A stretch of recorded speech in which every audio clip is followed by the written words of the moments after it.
to another night of Coach's Night Out. We are in the second week at our new headquarters, Cedar City Brewing Company, 112 Public Square. We're upstairs. The place is open for lunch and dinner. 7 days a week. Advantage Roofing Contractors, LLC, Donnie Self and Rob Painter. Shop Springs Creamery, Jeffrey and Elizabeth Turner. The Salas Realty Group, 120 Public Square, Lebanon. THW Insurance Services, LLC, 321 West Main Street, Cumberland University Athletics. DT McCall and Sons, Lebanon, Carthage, Lafayette, Franklin, and Cookeville make this show possible with their generous sponsorship. Coach's Night Out, of course, we're live on Blue Devil Broadcasting, and tomorrow morning, Thursday at about 8:30, it goes out on a replay on the Wilson Post Facebook page, and it will be on a lot of Facebook pages tonight after I get home and start sharing it around. Week 10 schedule, Friday, October 25th. Everything's on Friday night. Watertown goes to Macon County. Franklin at Mount Juliet. Lebanon at Hendersonville. Friendship Christian goes to Ezell Harding. Cookeville at Green Hill. Mount Juliet Christian Academy at Columbia Academy. And Warren County at Wilson Central. Chuck Gentry, head coach of the Blue Devils of Lebanon High, with us here on the first segment of our show. And Chuck, your kids, I thought, played awfully well, particularly in the second half of that 24-21 loss to Mount Juliet. I know it hurts. You were right there. You had a 14-0 lead in that football game. Some things happened in the first half that really kept you from getting that thing stretched out a little bit, didn't it? Yeah, based off of our defensive personnel, we were playing man coverage and kind of matching people, and they hit 2 passes in empty, and you work on it all week and kids can tell you who they are, what numbers, all this stuff, and for whatever reason we don't get matched up, and number 4 goes right down the seam for about 50-something yards, flips the field, gets the momentum going, and then right after that, soon after that, they hit number 88 down the same seam. Different scenario with the coverage wise, but the same still man, and then they fake the jet sweep and hit the tight end right down the middle, and those 3 plays, we should be playing man coverage, and that's like I told Coach Perry, if we're covering you and you make a play, it's okay. Yeah. But to leave you wide open, I know you're 99.9% of the time you're going to make that play, and just frustrating. And again, they went tempo, and one we're celebrating a little bit too much, made a good play and celebrating a little bit. Another one, we've got a stunt called, and the linebackers are talking it out, and the communication wasn't good. One thought one had him, the other one thought the other had him, and so to make a long story short, just things that can happen when you're doing that, and kudos to them for doing it and executing. And I told our kids, you work hard all week and do the things you have to execute what we've got going on, and then 4th and 4 coming out, we had 1 timeout left. We're talking about, now I say I should have took the timeout, but again, they put Osborne in the backfield. When he's in the backfield, he's usually running a flat route one way or the other, and we got Gian over the top looking at him if he goes one way, and Deontay looking if he goes the other way, and play action a little bit, and bad eyes, and first down, completion, first down, miss a tackle, cause us fumble. Right down there, right around the goal line. Yeah, kick it around, and after that, it kind of deflated us. We're not necessarily built. We can, but not necessarily built to go 90 whatever yards, and didn't get it done. But there were some good spots. We ran the football well, lined up, and that's what we wanted to do, and did that well most of the night. Coming off the injury timeout, talked about taking a shot, and we decided to do that, and the protection broke down, and instead of 2nd and 8, I guess it was 3rd and 10. We ran the football and got about 6 yards. Wish I'd have went ahead since we'd already went for it on 4th down. Be aggressive and let's line up and run this thing for 3 times, but I didn't do that. Hindsight's 20/20. I wish I hadn't called a reverse on 4th down on the first drive also, but it did. It's one of those things. If it works, it works. If it doesn't, it doesn't. And just one of those things where sometimes it's just not meant to be. So. Well, second half, it looked like your execution was a lot better for the most part. And you kind of got locked in on those guys a little bit. Well, we were changing personnel, doing several different things, and I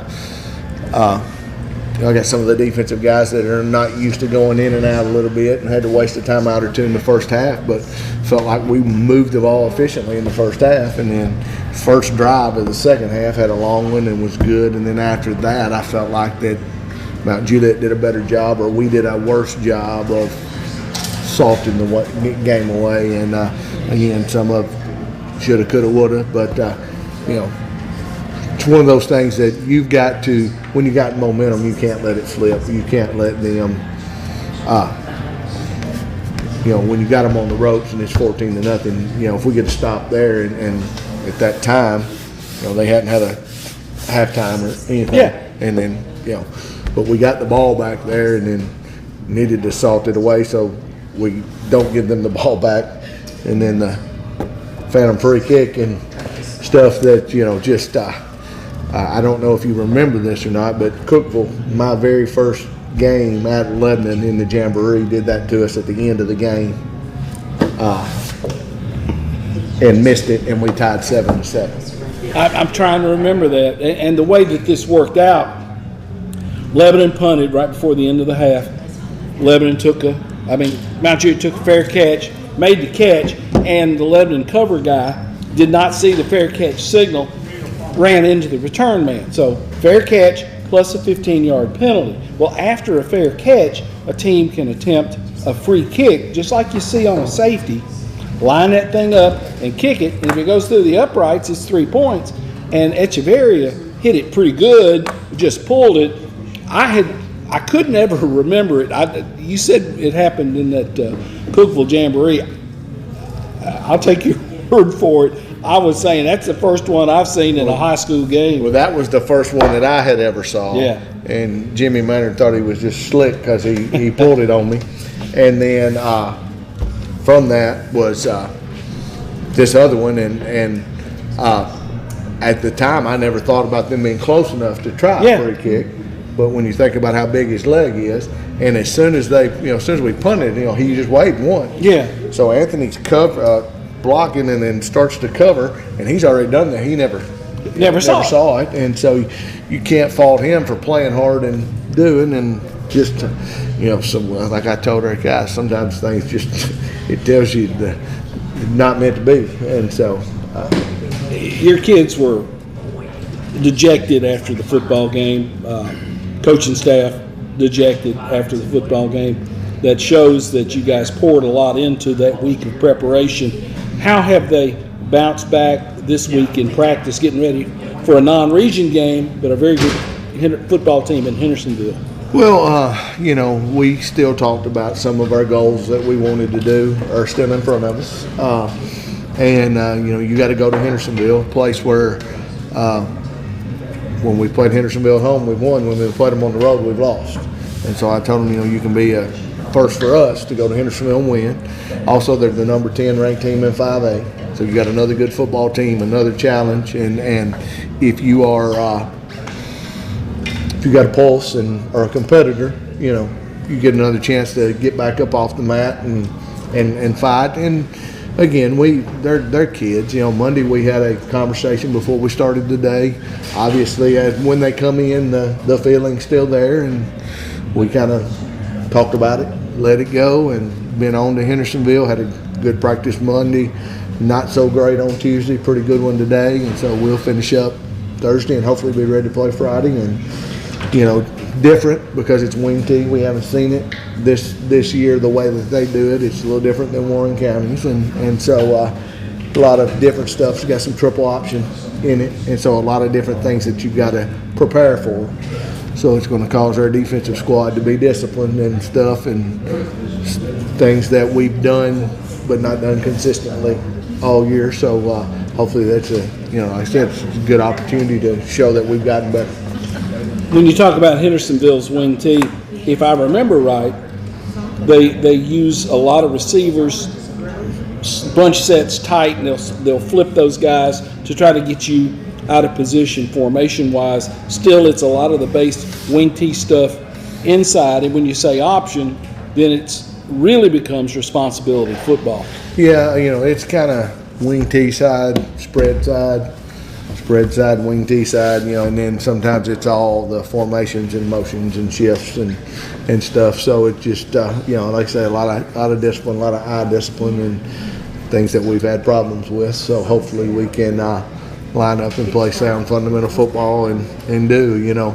Again, if you ask me today, they can tell you what to do, when to do, how to do, but going out there on Friday night and doing it when the juices are flowing, the emotions are going, and coaches aren't on the field with them and things like that, it's a little different. And then I'm sure Hendersonville gets paid too. They'll throw a little wrinkle or two in there, and then we've got to adjust, and can we adjust on the fly and those things. But that's what makes the game great, is just line up and go play, see what happens. The awareness of 15, 16, 17-year-old kids and taking what they've been taught during the week in practice and converting that to Friday night when the lights are on and the bands are playing and you got the nice uniforms on. Sometimes that's a tough deal, isn't it? Well, yeah, it depends on which way the wind's blowing and who the kid is and what happens. And again, it just you never know. I mean, if you knew the answers, either one of us did, we'd be rich, and we could sell it and market it really well. But it just it's just those things you never know. And the things that they do it 95% of the time, but it's that 5% that drives you crazy. Or they can sit here and think, all right, I'm supposed to block down, coach. Then you run the play and they don't block down, and I'm like, you just told me you're supposed to block down, and they go, yes, sir.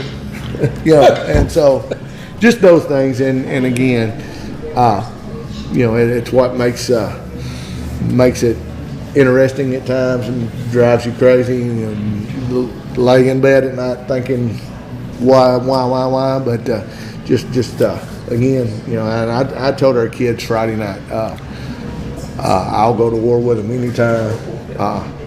We felt like they came out there and laid it all on the line for us, and didn't end up the way that we want to. But you got to dust yourself off and get ready to play the next one, and hopefully we can be able to do that and be a little better on Friday night.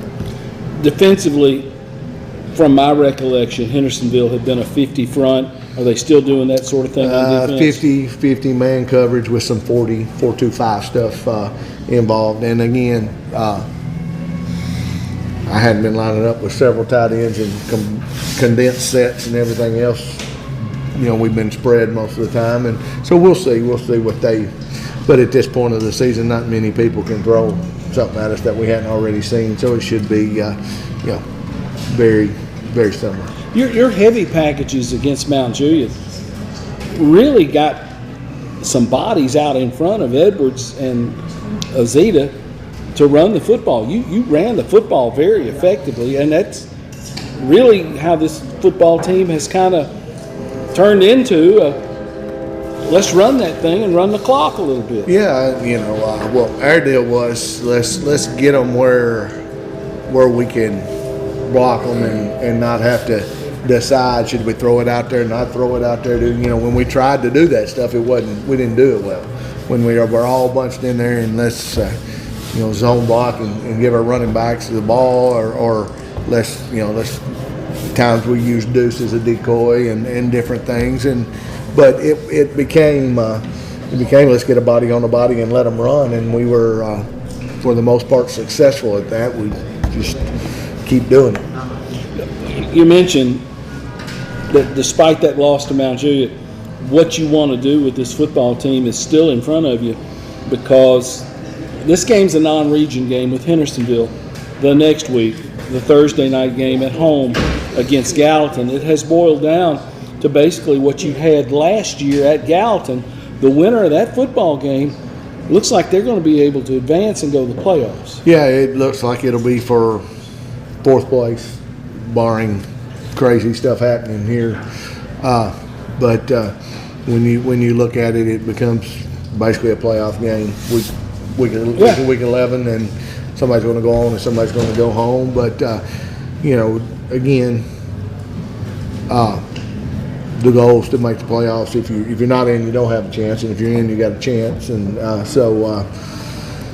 do believe we're getting better and playing our better football here towards the end. So hopefully, these next two that we can get under our belt and have a little momentum going into the postseason. Scheduling for next year, you and I have talked about this a couple of times. You're still not to that point, are you? Because they haven't set the regions for the TSSAA. I know earlier this week they had the appeal process for teams that wanted to move, to do some different things. For those of you who follow football statewide, Alcoa's won about 9 in a row state championships in Class 3A. They decided they're going to move up and go to 4A. None of that impacts this area because our 6A schools are who they are. But again, you can't schedule until you know who's in your region. Yeah, and we now know the teams that are going to be in 6A, minus a team or two that might go independent and not compete for playoffs. But then you look at East and West and trying to divide it and go. And so, all of us coaches try to be TSSAA employees, and hey, we should do it this way, you should do it that way, or you should do it this way. And I could list the amount of teams on the table here that we might be in a region with. And if you go back to the 80s, we're Murfreesboro region, and then if you go now to the basketball region, or if you go now to the current region, or you go back the past two, the old region, all of those are into play depending on how you do it. And then at times we've been in, I think we've played some Nashville Metro schools in Region 2, and also maybe some Williamson County schools. So it could be all over the place. It depends on who you ask. I'm sure that there'd be a lot of coaches that volunteer to go down and help them and tell them which way they want to go and all this stuff. But they'll tell us who we're in the region with. They'll tell us when we play them, and then it's our job to schedule. It's the worst thing about coaching football to me is finding those dates, finding those people that want to play, don't want to play, can play, all that stuff. It's a headache because it opens and everybody's a free-for-all, and then you've got people already, calling and talking, and I'm playing, no, I won't play, I'll call you back, I'll let you know. Because you've got feelers out right now. Yeah, you're playing all year, and everybody's wanting to know what everybody's doing and when, where, why, and stuff. And let's just look at our county. If we're all in the same region, well, we don't have to schedule each other. But if they split us, which is talk, then all right. If us and Wilson Central are together, well, I still want to play Mount Juliet, Green Hill, and they probably still want to play us. But do the weeks work out right? And then you look at. Since I've been here, Zach Martin said, schedule Gallatin. Yes, sir. So, if we're in a region with them, then it's already scheduled. If we're not, then I can either try to schedule Gallatin because my boss says schedule Gallatin. So, and it's, you've been doing this at Lebanon High School a lot longer than I have, but, you play Mount Juliet, you play Gallatin. Now you play Green Hill, you play Wilson Central, in region, out of region. So, all those things. And then, what's next? What's best? What's travel look like? What is your open date? What is it? Is it on fall break? Can it be on fall break? All those things that come into it. And this right here is turning gray quicker than it needs to, and this right here is getting thinner. And that scheduling the games is definitely not easy, especially when you're sitting there. You got one phone, and last time we did this, I was sitting at Summit Hospital in the break room with Mama sick, and calling Coach Angel and say, hey, you do this, do this, do this, do this, and I'm doing this and this and this. And I think I ended up with 57 phone calls before I got this schedule made. Yikes. And that was in one morning. Text messages, emails going all at the same time. Rat race. We'll probably sit down at school and try to get it done this time with several more phones and but it's just not easy, and if you don't know, but coming into it, I sent out several text messages one day and I got back radio silence and 3 no's. And since then I've made a little headway of some possible, but some of those will be able to do, some of them won't be able to do, some of them will region dates won't match up and everything. So it's like I say, it's a puzzle that's not easy to put together. Shop Springs Creamery, 2816 Sparta Pikes, the official chocolate milk of Lebanon Blue Devil football. Their corn maze is now open if you need somewhere to take the kids and then load them up on sugar before you put them out into the corn maze. There at Shop Springs Creamery, you can do that. This week's team meals are sponsored by, on Thursday, Emmanuel Baptist Church, Lebanon. One of the Sunday school classes is taking care of that. And then on Friday, Living Water Ministries out of Gordonsville, providing the meal on Friday. A couple of good meals planned for the kids. Chuck, finish up the week strong, and Joe will talk to you on Friday after the game. Thanks for the visit as always. Thank you, Tommy. Chuck Gentry, head coach of the Blue Devils, with us here on the first segment of Coach's Night Out. We're live from Cedar City Brewing Company. We'll be back with more after these words.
Hey, thanks for staying with us. We're on our second segment of Coach's Night Out, live from Cedar City Brewing Company, 112 Public Square. Our sponsors, DT McCall and Sons, Cumberland University Athletics, THW Insurance Services LLC, the Salas Realty Group, Shop Springs Creamery, and Advantage Roofing Contractors LLC. Cumberland head coach Tim Mathis with me on the show. Cumberland 5-2, 1-1, 1-2 in the Mid-South Conference. Will be on the road Friday as they go to Williamson, Kentucky to play the University of the Cumberlands. It'll be a 5 o'clock local time kickoff, 6 o'clock Eastern. Tim, your kids are coming off a 14-9 loss to Georgetown last week at home, but and we had this text exchange. You said there's no such thing as a good loss or a moral victory in a loss, but you guys got ranked in the top 25 coming off of that loss. Yeah, it's kind of how.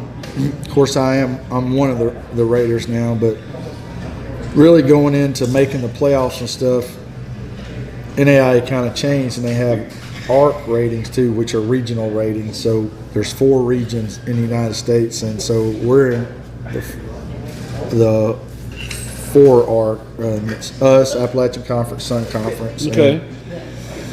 And we're ranked 5th in our region. So, the voters around the country look at the ARCs because you can't watch everybody. So they're looking at who's good in a particular who's region. good in each region. So, that's kind of what they looked at. And so they took that into account and ranked us high. And there were guys like in our ARC that said, we watched the game. Y'all had every opportunity to win the game. And we did.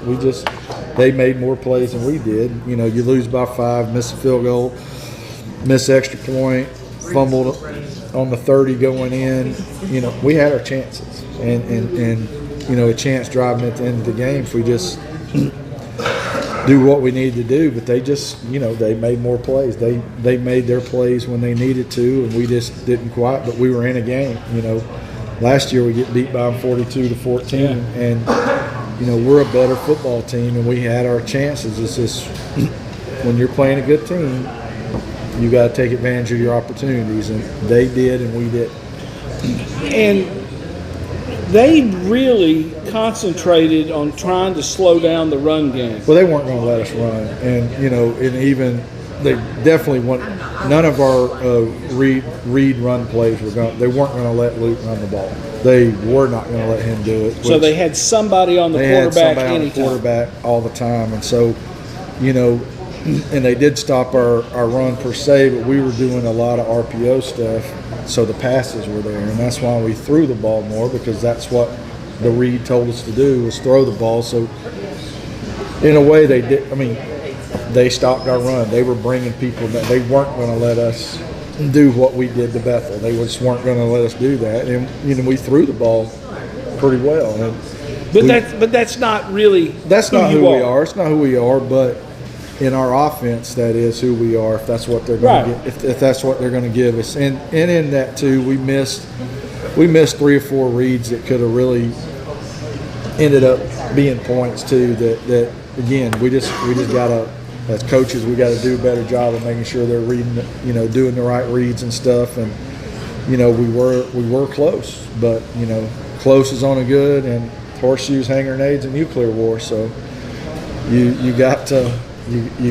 We got to do better. You said going into this football game that you felt like Georgetown would be the best team you have played this season. Do you still feel that way after the week? I do. I think they're the most all-around team we've played today. We hadn't seen the other ones, but they were definitely better offensively, defensively, special teams than Bethel. And that's not taking any – Bethel is a good football team. But I think they were just more balanced all around than anybody we've faced yet. They were 16 in the NAIA coming into that game, and that 14-9 win over you bumped them to 14, which shows the Raiders felt like that was a really good win for Georgetown over your football team. It is. They finally, and for the longest time in the ratings, when we were 3-0, 4-0, whatever, they weren't giving us any credit for it. But when the arcs started coming out is when they started giving us credit, and because everybody else in our region from the other, they see us more. Like everybody in Appalachian has seen us play because they played a lot of the teams in our conference early on, so they're watching the films and all that. And I was real shocked that several of the guys, when we had our art meeting, watched our Georgetown Cumberland game. So they watched the game, so they saw, how the game played out. So, I do think they gave both of us credit for it, and then you'll find out Georgetown plays Bethel this week, so you're going to find out how that all pans out there. But we don't have any time to lick our wounds or anything, because Cumberland's is it's a Mid-South football game. They're not a bad football team.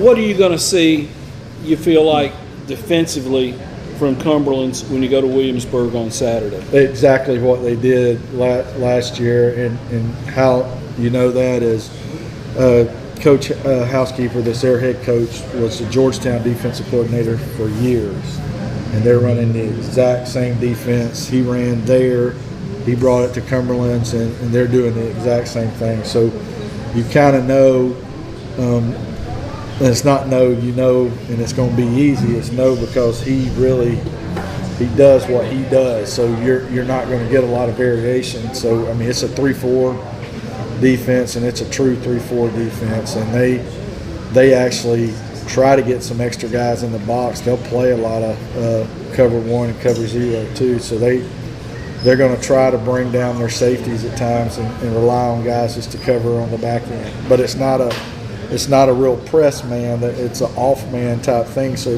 we have chances to take advantage of that. You feel like people will look at that Georgetown at that Georgetown film and say, well, here's a formula for slowing Cumberland down. You feel like you're going to see more of that, so you got to figure out what you're going to do. It's just you are, but you just got to execute. And there were some they were really good up front, but we missed some cuts on runs and stuff when we had the opportunity, and missed some blocks up front. I thought, after watching the film, like after the game against Georgetown, I thought it was, we played absolutely horrendous up front. It wasn't as bad. It usually never is. Usually never as good or never as bad when you watch. Because you got the worst seat in the house down there on the sideline. But we could have played a heck of a lot better up front, and it probably would have went a little different. So, we got a week to work on that too. That we know that they're going to bring extra people up and all that, but those other teams too are not the senior laden Georgetown team. They're a really good football team on defense, and so you don't have those cats either. So offensively, what are you going to see from the University of Cumberland? They changed a little bit. Like last year, they were a run-heavy team. They 2 tight ends, maybe 3 tight ends sometimes. They're trying to really throw the ball a little more this year than they did last year. So they're kind of developing in that, of transitioning from running to throwing. So they throw it a little more, and they've just been, and you got to prepare that they're going to be consistent. They've been a little inconsistent whether they run or throw or whatever, but they're going to try to. It looks like they're going to try to throw it around a little more this year and be a little more open, because they would get in 2 and 3 tight end sets last year and just kind of crowd the box and try to just manhandle you, but they don't necessarily do that this year. One of my photographers was shooting the game, and she got a great shot of Tim Friel making a catch. He's kind of airborne and up in the air and making that grab, and he went down and he's hurt his shoulder, right? Yeah, he broke his collarbone. Golly. He held on to the ball though, but he broke his collarbone, and he has developed into a guy that you could really count on catching the football. He's a speed guy and all that, and we kind of joked with him that you wouldn't have broke. It's kind of crazy. He ran the wrong route, and so we're like, if you wouldn't have ran that route wrong, you wouldn't have broke your collarbone. Kind of try to make light of it or whatever, but it's a heck of a grab, heck of a catch, and to fall on that and to break your collarbone like that and hold on to the ball speaks a lot of him. But he'll be somebody who will miss a little bit because he's a deep threat. He could really take the back end off of it and run. But he did make a clutch catch there. Well, another Middle Tennessee kid from White House Heritage, right. and you've tried your best to get more Middle Tennessee kids on that roster. Absolutely. I mean, I think we're a good football team if we can just own our backyard. Recruits at that Georgetown game, they got to see a heck of a football game. Yeah, they did, and we had a lot of positive, feedback from those guys about the game and about our program and about what they saw. It was a good day in the recruiting area as well. The numbers in the run game weren't there because of the things Georgetown did to you defensively. Does your offensive line and that running back room, do they kind of look at those and say, hey, we got to get this fixed? Yeah. I mean, I'm looking forward to this game this week because I want to see how they respond to it, because we have challenged them with it.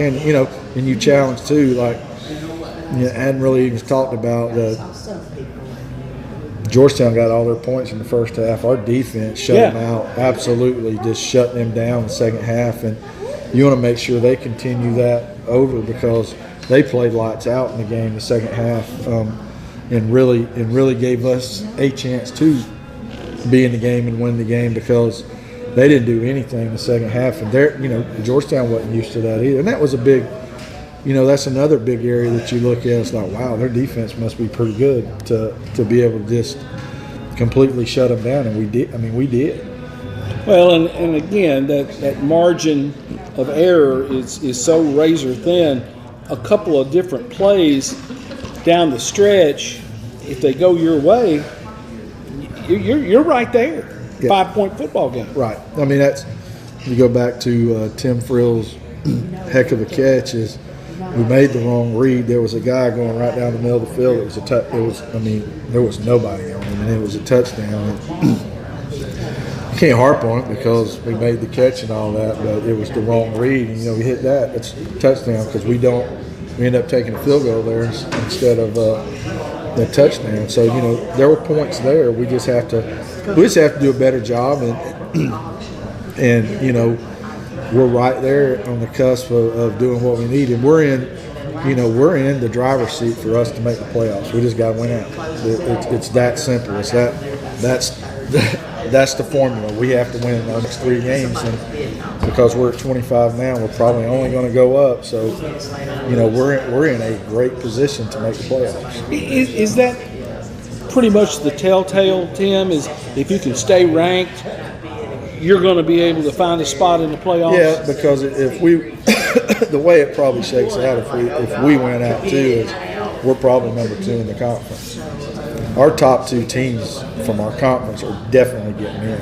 Has every year since I've been in this conference, and I'm going back to 2005, since when we started it shorter, that Mid-South has always had at least 2 teams in the playoffs. So, you feel good about that, and there are times where they've had 3 teams in the playoffs. And, probably should have last year.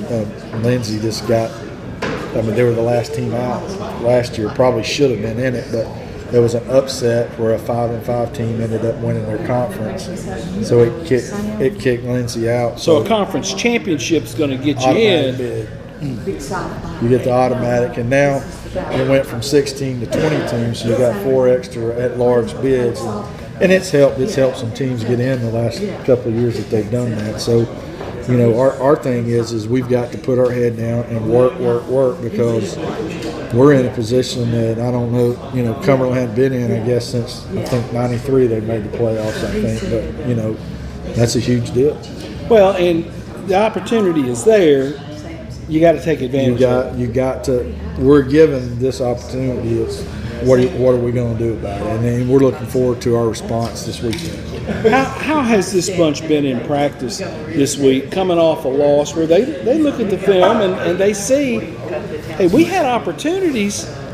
Let's move this thing forward. Yeah, I've been saying it all year. This is a different football team this year. They're hungry. They're wanting to come to practice and eat and get better every day. And there's that kind of determination of we want to get back on the field. And last week wasn't who we were. We want to show you who we are, what we're about. And so they're just kind of knocking at that opportunity. And we talk about this quite a bit, the recruiting aspect of it. A lot of the schools in this Mid-South Conference go after the same kind of kid, don't they? I mean, it's kind of dog-eat-dog out there going after some of these It really players. is, because most every one of them come down here to recruit. They're recruiting Middle Tennessee just because we're all from Tennessee, Kentucky mostly. Yeah. Faulkner really doesn't come up here. They're in South Alabama and through there. So, but everybody else, the best football around here is Middle Tennessee. So you do fight for the same kids, and the more you win, the easier it is to get those kids as well. Hey, have a good rest of the week of practice. Road trip, 5 o'clock kickoff Central, 6 o'clock Eastern time.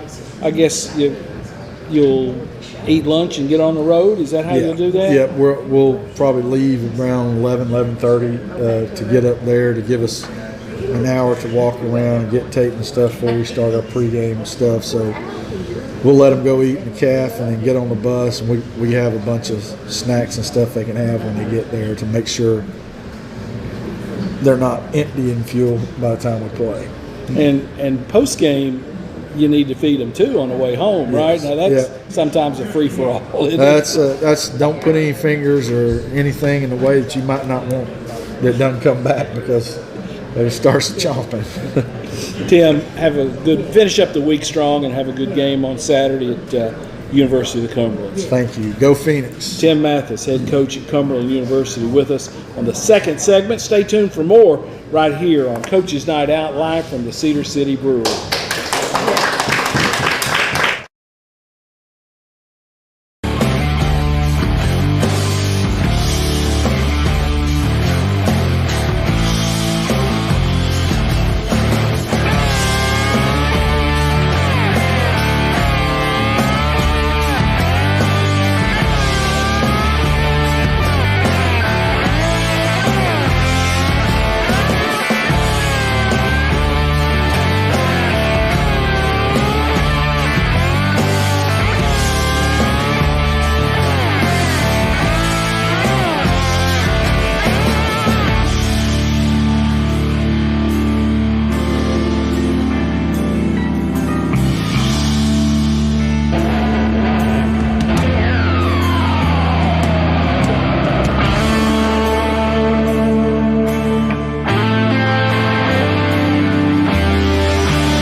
I tell them every week. Hey, welcome back to our third and final segment of Coach's Night Out, live from Cedar City Brewing Company. Open for lunch and dinner 7 days a week. We are in their upstairs private room, and if you want to rent this room for an event, talk to Cody Lanham at Cedar City Brewing Company. This room is pretty neat. It's a little isolated where you can be away from everything else that's going on. Advantage Roofing Contractors, LLC, Shop Springs Creamery, the Salas Realty Group, THW Insurance Services, LLC, Cumberland University Athletics, DT McCall and Sons are our sponsors. Let me run through the schedule for the week 10 of high school football in Wilson County. Warren County at Wilson Central in a region game. Mount Juliet Christian at Columbia Academy, that's a region game. Cookville at Green Hill, regional. Friendship at Eazell Harding, regional. Lebanon at Hendersonville, non-region. Franklin at Mount Juliet, non-region. Watertown at Macon County, non-region. Head coach Gavin Webster, head coach at Watertown High with me, and it's the Halloween time of year. There's vampires everywhere. You would have to drive a stake in the heart of these purple tigers to kill them. They came roaring back. What a dramatic win for you guys, 45-44 at Grundy County in a game you had to win, and you win it in the last 20 seconds of the football game. Yeah, it was a great win for our kids, and that's why I told them, although, they've been kind of the cardiac kids all year long, we've kept fighting and clawing our way back. All those didn't equate to wins, but we've never been out of a game all year long. Yeah.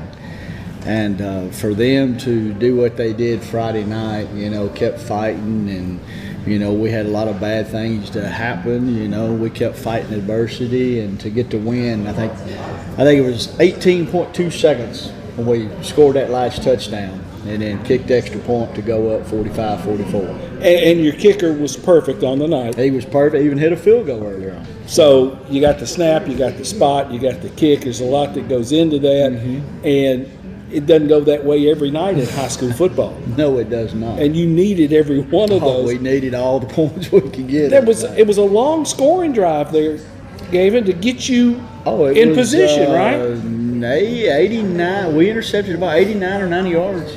We went 89 or 90 What yards. were they doing throwing the ball with a lead? Well, your guess is as good as mine. Because I was scratching my head too, but I was like, okay.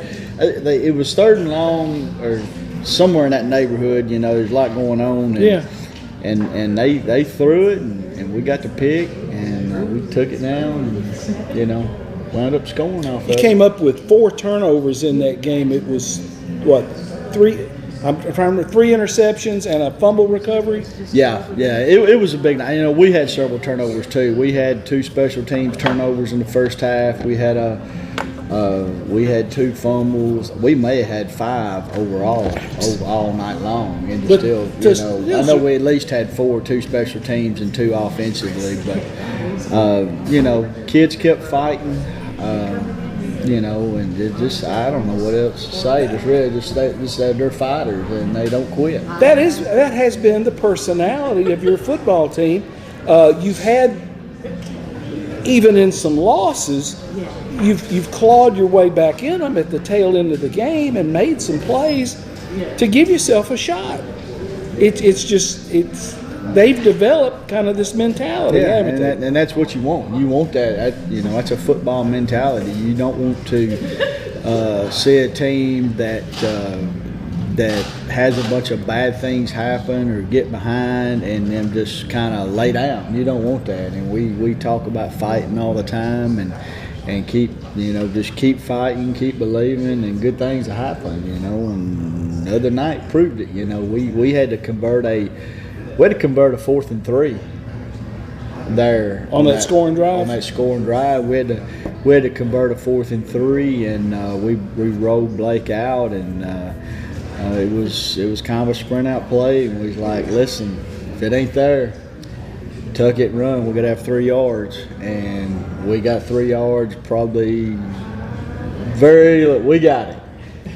And then our next 3 plays were incompletions, and it was 4th down, and we completed one in the end zone. Talk, if you will, a little bit about the growth of Blake Waldorf, where he has come from. He took over as quarterback midway through the season as a freshman. Mm-hmm. He's been your guy ever since. And in that monsoon game against Lebanon, he's out there, and I know his hands must have been like bricks. Yeah. They were so cold. Yeah.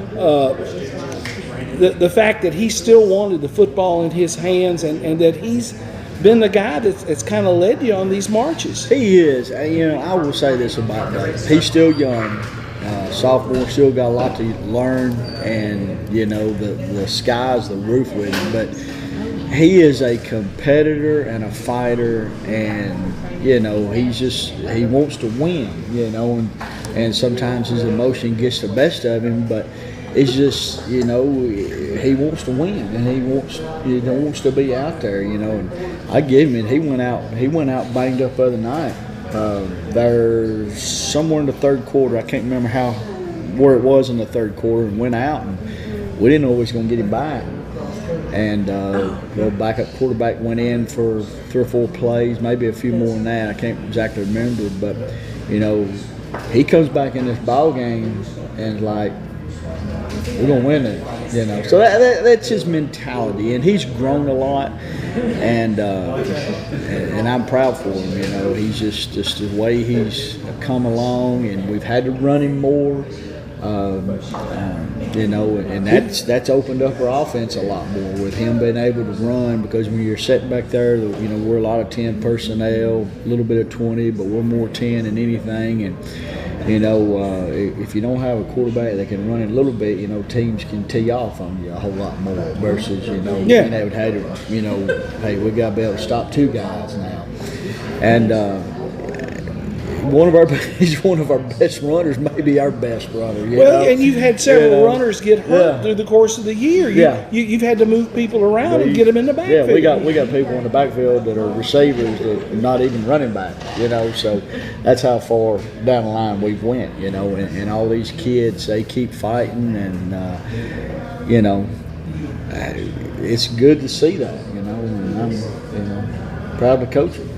Players are drawn to leaders in the locker room, leaders in the huddle, and that's what Blake has done. And it's kind of, those kids will follow him, won't they? Oh, they will. They will. When and like I said, he's grown, and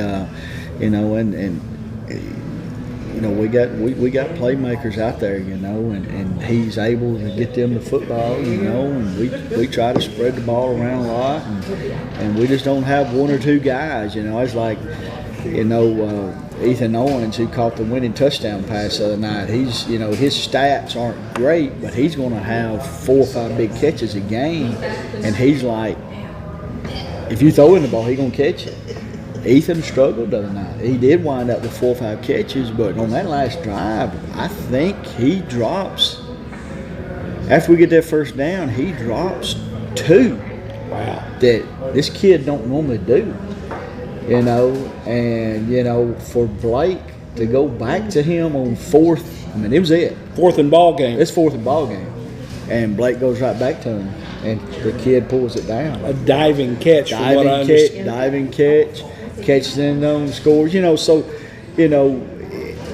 Ethan means, he's a senior, and means so much to this football team. Just, he's one of these guys that you don't hear nothing out of. He'll do whatever, and you feel bad for him when he has a bad night, but then when he steps up and makes those plays, like, it's just great. It's a great feeling. That had to make that bus ride back from Grundy County a lot better, didn't it? Yes, that's a long haul.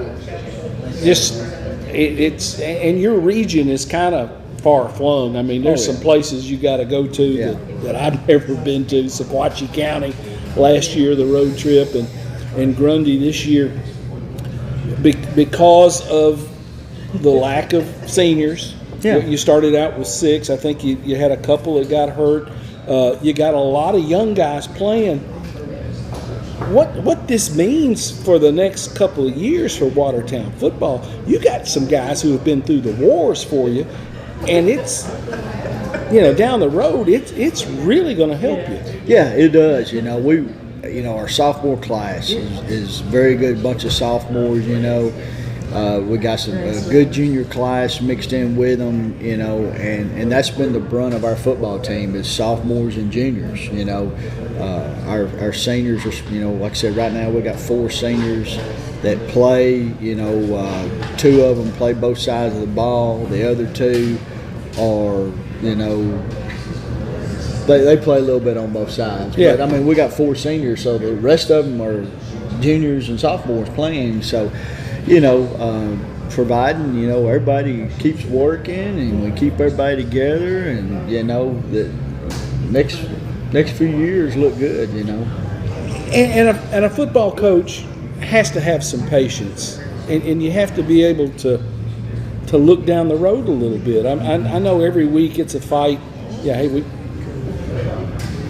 but to be able to look down the road a little bit and say, hey, we're building towards something special. Oh yeah, and we know that. Like I said, this, generally, and unfortunately, we hadn't been able to play a lot of JV games this year because we've had kids get injured, and then most of the time your JV games are freshmen. The way we do it, freshmen and sophomores, and the brunt of the sophomores are playing Out there on Friday night, yeah. And then we get down, and our numbers are low right now just because we've had several injuries, and it's just it's been a trying year. But just to know that these kids, keep fighting on Friday night and keep coming back and have not gave up yet. They could have folded 10 a long time ago, and they didn't.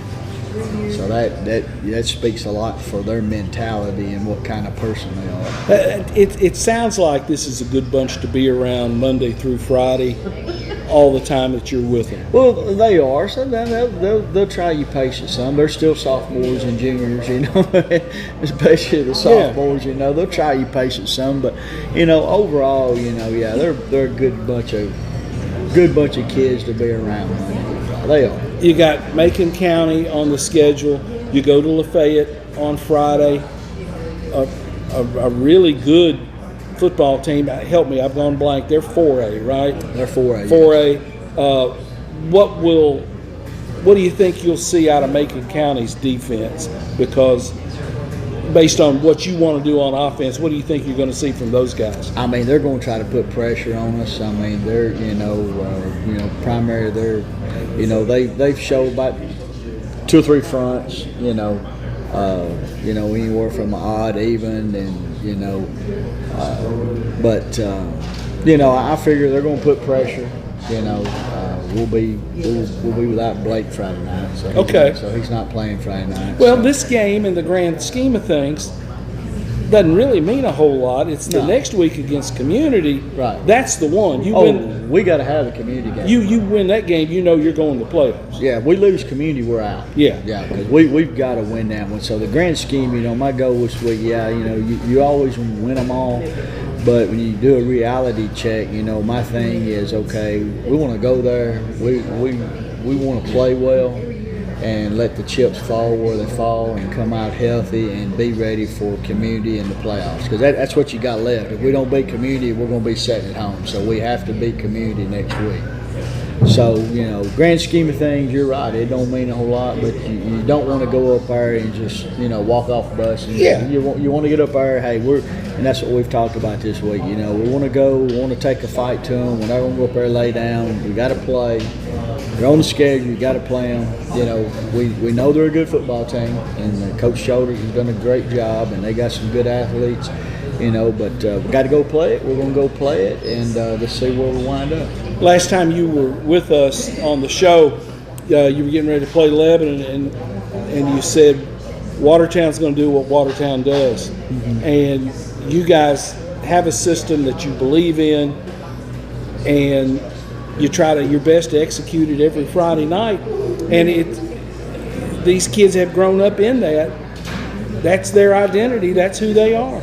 Yeah, and that's what we believe in. The system that we do, you know, people may think it's complicated. It's not complicated. You know, it's pretty simple. It's if I'm a quarterback, I'd want to play in it every week because there's so many things that you can do. You know, whether you can, you know, where you know, throw the ball vertical down the field or show you quick passes or, you know, screens to the athletes or run the ball. You know, it's just so many things that this offense provides, you know, and there's so many ways to do it, you know, and we've learned through the years, and it's fun, you know.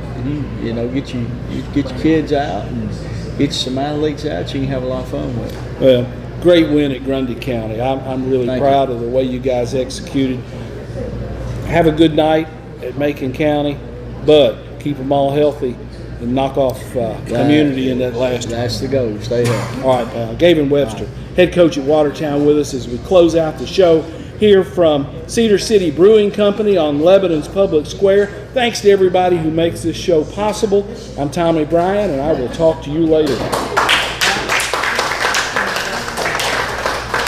That's better than having an applause machine.